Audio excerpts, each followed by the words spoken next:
គឺជារុក្ខជាតិម្យ៉ាងមានដើមកំណើតនៅប្រទេសថៃឧបទ្វីបម៉ាឡេស៊ីឡាវកម្ពុជាវៀតណាមនិងហ្វីលីពីន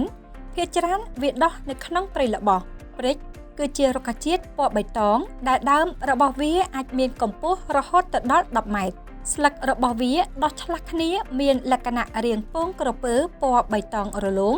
និងជួនកាលស្រួចពន្លកស្លឹកផ្កាត្រូវបានគេប្រើប្រាស់យ៉ាងទូលំទូលាយជាបន្លែសម្រាប់បរិភោគសម្រាប់ប្រជាជនទូទៅរីឯផ្លែវាទុំក៏អាចបរិភោគបានដែរមានរសជាតិជូរអែមខណៈកំពុងបេះស្លឹកព្រិចលោកស្រីបួចនុតបេឡាកោសហគមន៍តំបន់ការពារធម្មជាតិសម្បូរអភិវឌ្ឍដែលស្ថិតនៅក្នុងឃុំស្រយ៉ុងស្រុកគូលែនខេត្តព្រះវិហារបានឲ្យដឹងថាប្រជាពលរដ្ឋក្នុងសហគមន៍នេះភាគច្រើនពឹងផ្អែកទៅលើអនុផលព្រៃឈើដូចជាការជីកដំឡូងព្រៃផ្សិតស្លឹកព្រិចនិងរុកជ័រជាដើមលោកស្រីបញ្ជាក់ថាស្លឹកព្រិចមានដុះនៅព្រៃជ្រៅពួកគាត់អាចដើរបេះបាន3គីឡូក្រាមក្នុងមួយថ្ងៃនិងលក់បាន1គីឡូបាន 6,000 រៀល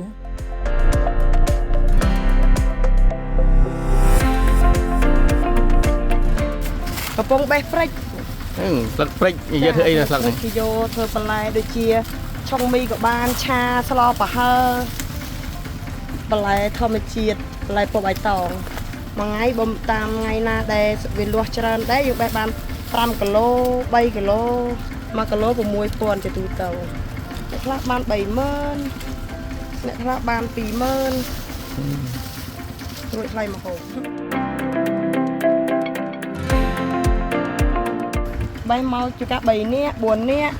ហើយអ្នកខ្លះមកពីភូមិក្រៅដែរបងអ្នកដូចជាចិត្តភូមិរណបជាប់ភូមិសម្បូរចេះដូចព្រៃវែងតែអីគេមកបេះដែរនៅក្នុងព្រៃសហគមន៍ពួកខ្ញុំ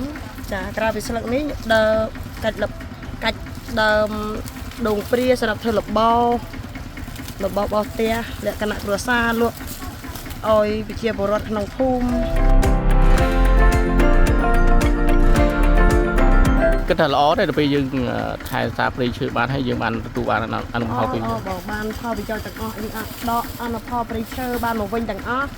មិនថាជាស្លឹកព្រិចទៅដល់ពេលខែខ្មុំក៏បានខ្មុំខែផ្សិតប៉ក់ក៏បាន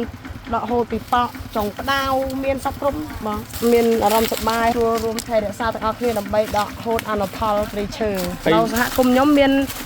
សូម្បីតែព្រះសង្ឃក៏គាត់ចូលរួមដែរបងព្រះសង្ឃគាត់ចូលរួមថែរក្សាដល់ល្បាតព្រៃចូលរួមច្រើនជួនកាលតាមមិនមានមន្ត្រីបរិស្ថានមន្ត្រីឧទ្យានុរក្សក៏ចូលរួមបើគាត់ទៅនេះខ្ញុំយល់ព្រោះអីយើងថែរក្សាដើម្បីមនុស្សក្មេងចំនួនក្រោយដើម្បីខ្លួនយើងដើម្បីយើងដកអនុផលព្រៃឈើដូចជាព្រៃឈើជាដើមយើងថែរក្សាបានហើយមានដូចថាអ្នកគ្រួសាររៀបការថ្មីថ្មោងយើងអាចសុំច្បាប់គេមកធ្វើជាលំនៅឋានបានឲ្យតែយើងមានច្បាប់មានទម្លាប់ណា